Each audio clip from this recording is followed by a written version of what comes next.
दोस्तों, आज मैं आप सभी के सामने ट्रिग्नोमेट्रिक टेबल बनाना बता रहा हूँ। ये टेबल सिर्फ इसलिए बनाई जाती है कि 10वीं कक्षा में 10th क्लास में आप लोगों को जब भी आप हाइट्स एंड डिस्टेंस और इंट्रोडक्शन टू ट्रिग्नोमेट्री पढ़े तो आपको बहुत इजीली उस चीज़ को समझ में आ जाए, और इन फ्यूचर यदि आप हायर स्टडीज़ में जाते हैं तब भी आपको इस टेबल का बहुत काम पड़ता है। बहुत से बच्चे इस टेबल को रटते हैं क्योंकि उनको समझ में नहीं आता कैसे बनाएं, पर अब आप लोगों को रटने की ज़रूरत नहीं। अब मैं आपको बताने जा रहा हूँ इस टेबल को कैसे बनाया जाए। इस टेबल को बनाने के लिए हम लोगों को सिर्फ एक ही चीज़ लगती है कि हम लोग इसको क्यों बनाएं। तो इस टेबल को बनाने के लिए जो मेन रीज़न होता है कि हमें कुछ ट्रिग्नोमेट्रिक एंगल्स पता करने होते हैं जिनकी वैल्यूज़ क्या हो सकती है वो देखने के लिए। देखिए, जो मेन एंगल्स होते हैं वो होता है 0 degree, then 30 degree, then 45 degree, then 60 degree, and the last one is 90 degree। तो दोस्तों, total number of 6 trigonometric ratios हमारे पास होते हैं, जो होता है सबसे पहले sine theta, cos theta, tan theta, sec, cosec और लास्ट में कॉट। जो पहले 3 ट्रिग्नोमेट्रिक रेशियोज होते हैं हमारे बेसिक ट्रिग्नोमेट्रिक रेशियो कहलाते हैं, और जो बाकी के 3 होते हैं वो इनके रेसिप्रोकल्स डिराइव्ड क्वांटिटीज में कहलाते हैं। तो बनाने के लिए सबसे पहले क्या करा जाए, 0 से लेकर 0, 1, 2, 3, 4 तक का डिजिट्स लिखें। इन सारे डिजिट्स को फिर देन 4 से डिवाइड कर दें। डिवाइड करने के बाद फ्रेंड्स अंडर रूट आप इसमें लगा दें।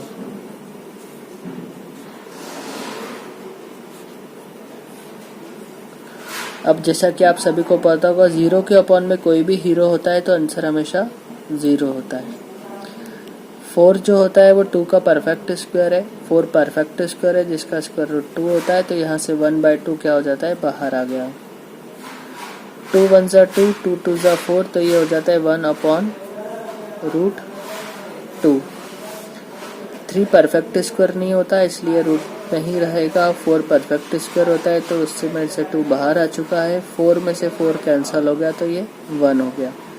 तो दोस्तों, अब कॉस थीटा के लिए जब भी आपको लिखना हो तो इसको रिवर्स ऑर्डर में आप लिखें। जो यहाँ पर 90 पे 1 था वो किस पे 1 हो जाएगा, यहाँ पर कॉस 60 की वैल्यू बन जाएगी कॉस 30 की वैल्यू, कॉस 45 की वैल्यू यही रहेगी, कॉस साइन 30 की वैल्यू कॉस 30 की वैल्यू हो जाएगी जो होता है 1/2, और साइन 0 की वैल्यू कॉस 90 की वैल्यू हो जाएगी जो होती है 0।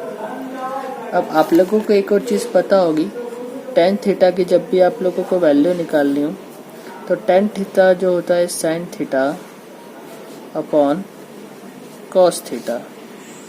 साइन थीटा की यदि आप साइन 0 की वैल्यू निकालना चाहे या टेन 0 की वैल्यू निकालना चाहे तो आप साइन 0 अपॉन कॉस 0 की वैल्यू लिखेंगे। तो दोस्तों, 0 के अपॉन में कोई भी हीरो होता है तो आंसर हमेशा उसका क्या होता है, 0 होता है। जब आप टेन 30 के लिए जाएंगे तो यहाँ पर आप फिर से 1/2 मतलब साइन 30 अपॉन √3/2 मतलब कॉस 30। इसको आप रेसिप्रोकल करें तो ये हो जाता है 1/2 और 2/√3। 2 से 2 आप चाहे कैंसिल कर सकते, तो यहाँ पर आपके पास मिल जाएगा 1/√3। ठीक इसी प्रकार दोस्तों, जब आप 1/√2 और 1/√2 करेंगे तो ये √2/1 होता है। √2 से √2 कैंसिल तो tan 45 की वैल्यू मिल जाती है 1।